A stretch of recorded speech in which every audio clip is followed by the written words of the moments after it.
可能和大家的印象中不同呀。其实日本战国时代的平均身高的估计没有很矮的，由于当时的营养条件比现在要差很多，肯定是不能和现在比的。但其实日本战国的男性平均身高呢，也是来到了1.55米，女性则真的很矮，只有1.4米左右。而有史料记载的身高的大名们就属于各种离奇了，比如武田四天王之一的三线苍井，其实他的身高大概只有1.35米。考虑到做矮个子武将的盘点，多少有点不尊重的嫌疑。那今天就让我们来看看5位身高特别高的战国将领吧。这里是巫女花散里，最近因为频道的主 tag 被平台改成了时政评论，而被广告商取消了合作的历史演绎频道。喜欢这样的内容，别忘了先点赞订阅哦，这对我真的很重要。首先，最出名的高个子战国将领应该是1.97米的丰臣秀赖。作为秀吉的儿子和继承人，丰臣秀赖往往被认为是个无能的二世祖。不过记载他个人体格的说法都是高大壮硕，武力出众。按照江户时代的随笔小说《明良红范》的话，秀赖的身高达到了1.97米，体重160公斤。顺带一提，《明良红范》中丰臣秀赖的生父是大野志长。进入当代之后，这种说法的旁证越来越多，流行程度也逐渐压过了秀吉亲身说。不过明良红范也写了电电与守卫私通的故事，以及秀吉死后电电的行为愈加的放大。很明显，这书也是要贬低丰臣家，提高德川家的正当性的。此外呢，德川家不可辨明来源的记录说，1611年丰臣秀赖与德川家康在二条城会面时，家康第一次见到秀赖，后者高大威武的体格和沉稳的态度让家康感到了压力而紧张。家康的身高一般认为是1.59米，那么面对1.97米的丰臣秀赖，确实是压力挺大的。因为丰臣秀吉的身高只有1.4米，因此秀赖的身高也成了质疑其是否是秀吉亲生儿子的一个小证据。不过在以前讨论秀赖生父的视频中，我也说过我的态度。虽然我个人是更相信非亲生说中呢，我又最相信大野志长说，但是我不觉得身高这件事可以反驳秀吉亲生说，因为秀赖的母系前景家族的身高都比较高。他的祖父前景长政有1.8米，姑母阿市有1.76米，母亲电电的身高据说也是1.68米。因此无论秀赖的生父是谁，他遗传了前景家族的身高基因都是不足为奇的。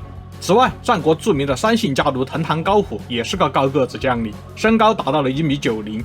要说藤堂高虎最有名的形象，应该是他的名言，所谓武士之道，要有7次变节才称得上真正的武士，那真的是非常牛逼。藤堂高虎他从小身体就比其他的孩子要高大，一些记录中显示他成年后的身高是1.90米，体重大约是120公斤。他的肖像画形象也都是相当威武，所以记录应该是不假。据说高虎在13岁的时候，希望跟随父兄一起为主君前景长政作战，但是大家都觉得他年龄太小了，不让他出征。然后高虎就偷偷的找母亲要了一把刀，想要跟在父亲和哥哥的军阵后面去战场。路途中呢，高虎感觉到有点不对劲，便躲到了路边的草丛中观察，然后发现果然有敌兵在追击他的父兄。然后高虎果断的跳出草丛，一波德玛西亚击杀了敌兵。他的父亲虎高听闻此事之后深感震惊，便将自己的名字倒过来给儿子改名成了高虎。前景氏灭亡之后，藤堂高虎开始了漂泊的生活。他先后侍奉过阿壁真真、基野元昌、织田信成等人，但是这些势力都很快灭亡了。吕布飘零半生，只恨未逢明主。直到他遇上了羽柴秀长，才终于找到了人生突破的契机。攻若不弃，不愿拜为义父。1581年，藤堂高虎的领地达到了3000担，成功突破了阶级壁垒。自然呢，藤堂高虎也知道要报秀长的知遇之恩，他忠心耿耿地为秀长作战，利用自己的体格获得了不少战功，地位也是水涨船高。然而后来，丰臣秀长和他的养子丰臣秀保去世，领地就被丰臣秀吉无后国除了。高虎作为从臣，虽然影响不大，但是失去了忠心的主君，还是深深地打击了他，从此就前往高野山修行了。不过丰臣秀吉也从秀长那里听说过高虎的可靠，又请他出山提拔为自己的重臣。后来高虎从丰臣政权内的亲德川派逐渐变成了真正的德川家家臣。大丈夫身居天地之间，岂能郁郁久居人下？作为外样大名进入江户时代，但是江户幕府给他的待遇视为普代大名。到藤堂高虎75岁去世时，负责清理他遗体的人回忆说，他的遗体全身伤痕累累，多根手指脚趾都断了，堪称力战之躯。高虎的一生大部分时间都是在战场上度过的，如果不是他强壮的体格，以他的精力，普通人可能是活不到75岁吧。越前名将真柄直龙更是超过2米的巨汉，他的身高可能达到了惊人的2:2。许多古代传记和军记中都有提到他的事迹。他出生于现在的福井县越前市境内，与其弟弟真柄直成一起被称为怪力无双。有说法称他的身高达到了2:2，体重也有250公斤。这个体重几乎达到了日本历史上最重的相扑力士的280公斤。当然，他并非是肥胖。足利义昭在遭参加祭居时，就看到他挥舞2米长的太郎太刀陈列，感叹武门英雄辈出。这把刀现存于爱知县的热田神宫，详细可以看以前的日本战国六名刀的视频。后来在紫川之战中，真柄直隆和儿子真柄隆基掩护朝仓军撤退，直隆如同风车般挥舞大刀击退了敌人。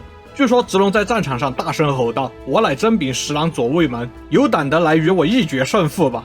高达50间宽度的战场内都是他与德川军厮杀的狼藉。在真柄直隆斩杀了德川军数十人之后，德川家家臣凶柏士部挑战直隆，只交战了1回合，士部的武士刀就被直隆斩断了。然后士部的弟弟五郎次郎带领数人加入战场救援。围攻之下，直郎耗尽了体力，再也无法挥动太郎太刀。然后他对凶坂兄弟说：“结束了，斩下我的首级为家族争光吧。”而他的儿子真柄隆基则是被青木一重所斩杀。此外，织田信长的宿敌斋藤义龙也是身高1.95米的巨汉。斋藤义龙的父亲是信长的老丈人美浓道国者斋藤道三，他也继承了道三的能力，最终杀死兄弟，击败父亲，收编前君主土岐氏，夺得了美浓国。不过作为一个大名，留下的关于他的资料意外的还挺少的，因为他继承家督之后仅仅7年就去世了。现在关于他的认识大多都来自江户时代撰写的美浓国诸家系谱。根据这些记载，义龙的身高约为1.95米，从现存的肖像画中也能看出他魁梧的体格。传说他骑马时双脚甚至能够直接接触到地面。不过斋藤道三所穿的盔甲有被保存下来，现存于岐阜县南宫大社，其大小显示道三的身高大约只有1.55米。不过义龙的母亲深方野的身高据说达到了1.87米，应该是来自母方的基因吧。斋藤义龙和斋藤道三父子的关系一直不和，义龙以深方野的儿子自居，以此获得了土岐派的支持。美浓国的斋藤派与土岐派之争在以前的3个阴谋论视频中有展示，感兴趣的话可以看看。当然，斋藤义龙也不是不知道利用父亲资源的傻子，而是道三一直在疏远他。据说道三怀疑义龙是深方野出轨所生的。尽管斋藤义龙的能力很强，又完成了美浓国的统一，又屡次击破织田信长的军队，但是他身患麻风病，就经常严重头疼，不能高效率地维持战略的推进，最终35岁时就病死了，留下了幼子斋藤隆兴继承家业。最终这些功绩都便宜给了妹夫织田信长，后者利用美浓尾张2个大国的领地，迅速发展成了战国的霸主。压轴出场的是我能找到的最高的战国将领，身高达到了惊人的2.27米的三浦义义。被称为日本战国大名先驱的北条早云，他度过了辉煌的一生，从0开始扩张到了10万担级别的大名，直到晚年他终于遇上了人生最大的对手三浦氏。三浦义义在15岁时就继承了三浦家的家督，很快就以少年猛将之名威慑周边。北条五代记记载，他的身高达到了2.27米，号称能与85人拔河，在战场上不使用刀枪，而是使用一根大棒作战。这根大棒长360厘米，内嵌多条铁筋，非常的坚固。义义能够轻松挥舞这根大棒，一直以来给北条军带来了不小的打击。据说他总是能一棒击碎敌人的头盔和铠甲，甚至一次就能打飞10几个敌兵，任何防具在他的面前都没有任何的意义。对于北条军而言，他简直就是神鬼一般的存在。不过个人的奋斗毕竟不能改变时代的进程，三浦氏在早云的进攻之下，逐渐被逼入了三浦半岛尽头的小城。1512年，北条氏开始攻城，经过3年，终于彻底消灭了三浦氏。三浦氏的核心家臣们，包括三浦义义的父亲三浦道寸，都自杀殉国了。义义独自一个人出城做最后的抵抗。当时他穿着厚达6厘米的铠甲，还是扛着那根大棒，冲向屏息观望的北条军阵。北条军的阵地竟然真的被他冲开了。义义如同修罗般连续击败敌兵，最终他一个人击杀了500名北条军士兵之后感到疲惫，然后自刎而死。之后三浦义义的首级被送到了小田原城，看到他首级的人都被他的眼神吓到，大家都不敢靠近。为了镇压义义的首级，北条早云只能尝试为他进行祈祷，但是毫无效果。听说了此事的总事氏住持前来，在一棵古松之下为义义的首级诵经。在住持念道“浮世如不可知道的梦，闭眼才见破晓曙光”时，熠熠的手机露出了满足的表情，然后闭上了双眼，终于得以超度。1590年，丰臣秀吉发全国之兵征伐小田园。7月11日，北条氏政切腹谢罪，正是三浦义一自刎的同一个日子。都看到这儿了，别忘了点赞订阅呀，这对我真的很重要。我们下次再见。